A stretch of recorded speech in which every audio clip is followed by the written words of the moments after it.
Tawag namin dito ay incremental development ng community ng Paseco. Makikita mo, may year po yan. From 2001, 2005, 7, 10, onward, kung yung development na makikita nyo dito sa Paseco. Dito po ay puro tubig. Dito po ay hindi basta lang hindi man-made reclamation po ito. Kaya may unti-unting development. So, Mga kasama ko. Dami mga may programa din po kami sa kabalikan na social enterprise. Kung mapapatawag doon, meron po kami ilan. Yung grocery, i-rate po siya para ang tawag namin ay ano tawag yung palitan ng mga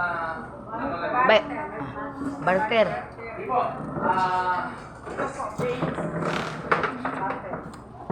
Asan yung sekretary na?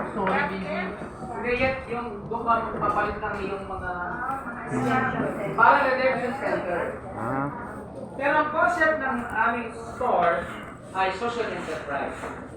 Itinayo siya mula sa pondo dito, nanganak po yan ng store. Mula sa pondo ng store, bibigasan po kami nila.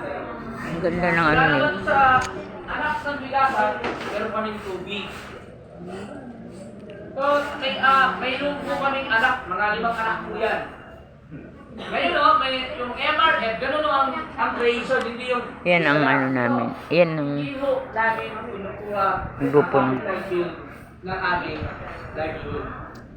livelihood sila. Taon mo, Ito sa may Paseco compound. ang aming ginasya. Kami ay work. Ang ganda ng pagka-group nila. Kasi sa parte ng social enterprise, itinayo ang tindahan para makatulong sa health program. Nagbibigay po kami ng 200 piso para po sa mga miyembro namin ng pathways. Nagbibigay din po kami ng pamilya ng gamot. Nagbibigay po kami ng 500 pesos para sa kanilang medical assistance. Pag namatay ang miyembro namin, lahat ng kasapian ay obligado kong magbigay. Dahil pag hindi ho nagbigay, pag namatayan siya, hindi siya pwede lumapit sa sangkahan. Tama yun. Pinapan po namin yun. Kailangan, Pare-parehas. pag magbigay, ang perang i-donate mo sa patay, huwag mo lang asahan na babalik sa iyo. Tama. Ah? Bigay, huwag ka na mag-isip na may kapalit pa. Second, sa bawat programa namin, may mga binibigyan kami ng objective. So, yun ang namin. Tinayo ang tindahan para sa health program. Tinayo ang rice enterprise para naman po sa aming feeding program. May feeding po kami dati. Pero ngayon, we converted into youth. Naniniwala kami na ang kabataan ng pag-asa ng bayan. Ando na po kami ganun. Nagbubuo po kami ng mga youth para ito ang pumupunto sa susunod na henerasyon. Ang tawag namin Youth for Community Development. Yun po ang aming nilalagay. So, pangatlo, ang tubig. Medyo may problema kami, pero ang pinaka-main goal po niyan, makainom ng kalidad at malinis na tubig ang mga urban po. Ang bawat litro po niyan ay piso lamang. Ang services mura lang. po namin, pag dito sa bahay, ang binabayaran ng tao namin, 20 pesos lang. Pero kung bibili mo rin sa market yan, 35 pesos. Binumura lang po namin. Bakit? Yan din po kasi, may donated sa amin ng Singapore. Pero ho, yung buong facility na yan, sa likod niyan, i-invest po yan ng aming grocery at ng aming Ganda. doon po nanggaling. Tubo nila. 100 plus. Ganda pagkano ng grupo. So, ganun po. Yung mga... Kasi maganda kang mawag ng grupo. main advocate namin, Yung kita nila, yung ipon nila. pwede kayo pumunta sa tindahan, pwede kayo pumunta sa MRF. Ang MRF, Mas really din sa tindahan. ang goal namin ay makabawas ng basura patungo sa wala ng basura. Ganun ho ang capital bill. Magsimula tayo sa 10 basura na tinatapon mo, magiging 8. At pagdating ng araw, yung 8 magiging 5. Magiging 5 hanggang alam mo na kung paano ay. Naniniwala po kami doon kasi kung gusto nyo may gawin, magsimula mo na sa inyo. Huwag kayong pumasok sa iba.